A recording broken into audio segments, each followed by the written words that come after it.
आपको धन्यवाद कहते हुए आपने एक सवाल किया। हम भारतीय संविधान के मानने वाले लोग हैं। हमारा विश्वास केंद्र सरकार पर हो या ना हो, भारत के संविधान पर हमारा विश्वास है।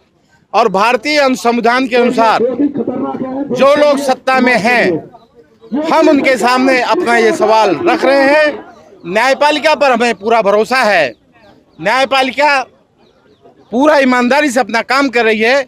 न्यायपालिका पर भरोसा उन लोगों को नहीं है जो किसी भी नतीजे से पहले अपने फैसले लागू कर रहे हैं। वो लोग दोषी हैं। आपके माध्यम से चीफ जस्टिस तक मैं ये संदेश पहुंचाना चाहता हूं। भारत की न्यायपालिका, चीफ जस्टिस को ये पावर है कि जहां पर इस तरह से आरोप सिद्धि से पहले परिवारों को, किसी एक व्यक्ति के दोष पर किसी परिवारों को नुकसान पहुंचाया जा रहा है, वो तुरंत रोका जाए, वो सीधा संज्ञान लें और ऐसी चीजों को रोकने का काम करे, ताकि न्यायपालिका का भरोसा जो आम जनता में है वो कायम रहे। क्या मॉब लिंचिंग हो रही है, उसका जिम्मेदार सरकार है क्या? मॉब लिंचिंग का जिम्मेदार सीधे तौर पर जो आरएसएस के लोग हैं, आरएसएस की सपोर्ट की सरकार है। आरएसएस का बजरंग दल, आरएसएस का गोरक्षा दल मॉब लिंचिंग कर रहा है और सरकार उसकी पनाही कर रही है। विपक्ष कितना कारगर है इसमें आपका साथ देने के लिए? हाँ, विपक्ष की जिम्मेदारी ये बनती है। विपक्ष से भी मेरा आपके माध्यम से मैं ये संदेश पहुंचाना चाहता हूं। जिस तरह से अल्पसंख्यक समाज ने विपक्ष को पूरी ताकत दी है, उस तरह से विपक्ष को भी चाहिए कि अल्पसंख्यक के समाज के साथ उन सेकुलर हिंदू भाइयों को लेकर खड़े हो जो आज भारत के संविधान पर विश्वास रखते हैं, भारतीय संविधान के अनुसार भारत को देखना चाहते हैं। उनको साथ लेकर वो मुसलमानों के लिए भी साथ खड़े हों। लेकिन विपक्ष तो है, एक संसद से जो है सभी धर्म को लेकर के एक मैसेज देने की कोशिश करते हैं कि सभी धर्म जो है आपस में नफरत नहीं सिखाता है, उस पर भी जो एक बवाल हो जाता है। वो बवाल करने वाला एक समूह भारत में, मैंने पहले बताया, संघ परिवार के जरिए ये काम हो रहा है। आज से नहीं, पहले से अभी तक आप देखें, संघ परिवार के बहुत सारे लोग, मैं समझता हूँ कि बलात्कार में आज हमारी सरकार में जितने लोग बैठे हैं सब पे बलात्कार, और ये अभी प्रीत सिंह का नाम जो मैंने लिया था अपनी बात में, इस पर भी बलात्कार का आरोप है। ये सब वो लोग हैं, इनकी सरकार की पुष्पमनाही है। और शायद आप लोगों को जानकारी है नहीं है, ये लफ्ज़ जिहाद के नाम पर संघ की एक बहुत बड़ी साजिश है। आप लोग तलाशिएगा, उसे देखिएगा तो आप पाएंगे कि ये कितनी बड़ी साजिश है और देश को किस तरह खोखला किया जाए। लोकसभा चुनाव 2024 के दौरान जब मोदी जी, जो हमारे देश के प्रधानमंत्री हैं, उन्होंने इंटरव्यू में कहा था कि जिस दिन मैं हिंदू मुस्लिम करूंगा उस दिन सार्वजनिक जीवन जीने के योग्य नहीं रहूंगा। फिर कैसे उन पे आरोप लगाते हैं आप? कहना और करना, देश का प्रधानमंत्री होने के बाद इसी लोकसभा में पहले एक कानून बनाया गया था जिसमें संसदीय भाषा में लगभग 50 ऐसे शब्दों को बैन किया गया था कि जो संसदीय भाषा में नहीं आते। उसमें मोदी जी ने अपने भाषण में सब जगह उसका इस्तेमाल किया। उसमें उन्होंने, आप देखिए, मुजरा जैसा शब्द का इस्तेमाल किया। आप मोदी जी के बारे में क्या सवाल करना चाहते हैं? मुझे अफसोस है, देश में जब जब अनपढ़ लोग शासन सत्ता में आएंगे वो बोलेंगे कुछ और करेंगे कुछ। संघर्षशील नेता है आप, बुद्धिजीवी हैं, एसडीपीआई के अध्यक्ष भी हैं दिल्ली प्रदेश। ये बताइए, आपके नजदीक मॉब लिंचिंग का सलूशन है क्या? आपसी भाईचारा, आपसी प्यार मोहब्बत, मॉब लिंचिंग का सीधा तौर पर यही हल है।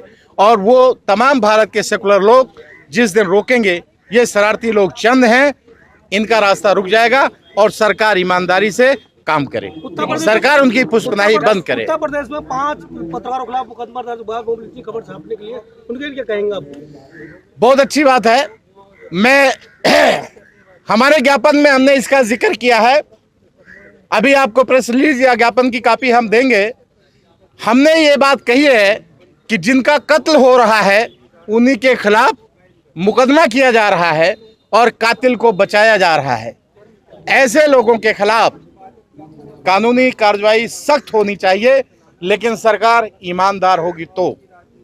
कहीं पर भी कितना अच्छा संविधान हो, संविधान को लागू करने वाले, कितना अच्छा कानून हो, कानून को लागू करने वाले लोग जब ईमानदार होंगे तब ईमानदारी से संविधान और कानून लागू होगा।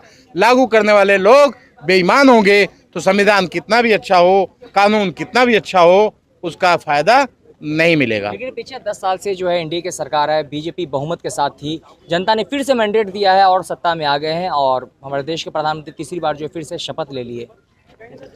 जनता के मैंडेट की अगर बात है तो जनता का मैंडेट, देखिए, ये जिस अयोध्या पर इन्हें सबसे ज़्यादा कमांड था, इनका सबसे बड़ा भरोसा था कि हमने अयोध्या में मंदिर बनवाया है, वहाँ हम नहीं हारेंगे, इसलिए वहाँ ईवीएम में गड़बड़ी नहीं हुई। वहाँ इनका बहुत मजबूत भरोसा था कि यहाँ हमें कोई नहीं हरा सकता, लेकिन वहाँ ईमानदारी से चुनाव हुआ। आप नतीजा देख लीजिए, ईवीएम के खिलाफ इतना शोर मचा। अगर ये ईमानदार थे तो ईवीएम से हट के बैलेट पेपर से चुनाव करा लें। आप देख लें जनता का मैंडेट क्या है, वो आपके सामने आ जाएगा। जहाँ जहाँ ईवीएम में गड़बड़ी नहीं हुई वहाँ वहाँ ये चुनाव हारे हैं। जहाँ जहाँ इनको लगता था वहाँ इन्होंने पूरी चालाकी से जीत का काम किया है, इसलिए टूटी फूटी सरकार बन गई। लेकिन 24 में भी ईवीएम में धांधली हुई है। बिल्कुल धांधली हुई है, जगह जगह ईवीएम पकड़ी गई है। आप देखें, डार्क रूम तक आपको वीडियो आप लोगों ने भेजा है। हम तो मौके पर नहीं गए, लेकिन आप जैसे लोगों ने देखा है, गाड़ी की गाड़ी ईवीएम पकड़ी गई है और आप लोगों ने हम लोगों को बताया है। लेकिन एसडीपीआई का अक्सर नारा रहता है कि एसडीपीआई का नारा है हर मजलूम हमारा है, क्योंकि आप लोग सभी समुदाय के लिए आवाज उठाते हैं। आपने मेरी बात सुनी होगी। जी बिल्कुल। मैंने मुस्लिम, दलित, आदिवासी, सिख, ईसाई सभी कम्युनिटी पर जिन पर हमले हो रहे हैं, जिनको नुकसान पहुंचाया जा रहा है, हम सब के साथ है। एसडीपीआई का मानना है कि मानव सिर्फ एक जाति है, धर्म अलग हो सकता है, लेकिन मनुष्य सिर्फ मनुष्य है, और जो मनुष्य है वो हमारा पारिवारिक भाई है। उसका धर्म अलग हो सकता है, उसकी जाति अलग हो सकती है, लेकिन मनुष्य होने के नाते चूंकि आदि मानव से हम सब पैदा हुए हैं, इसलिए वो हमारा कहीं न कहीं हमारा पारिवारिक रिश्ते का हमारा भाई है। अगर आप लोगों की मांगे पूरी नहीं होगी तो आगे का क्या मतलब प्लान है? अगर मांगे पूरी नहीं हुई तो हम आंदोलन को बड़े पैमाने पे करेंगे। अभी भी हम पूरे देश में इस आंदोलन को चला रहे हैं, लेकिन अगर इस पे कंट्रोल नहीं हुआ तो हम इस पर बड़े पैमाने पे आंदोलन की रूपरेखा तैयार करेंगे।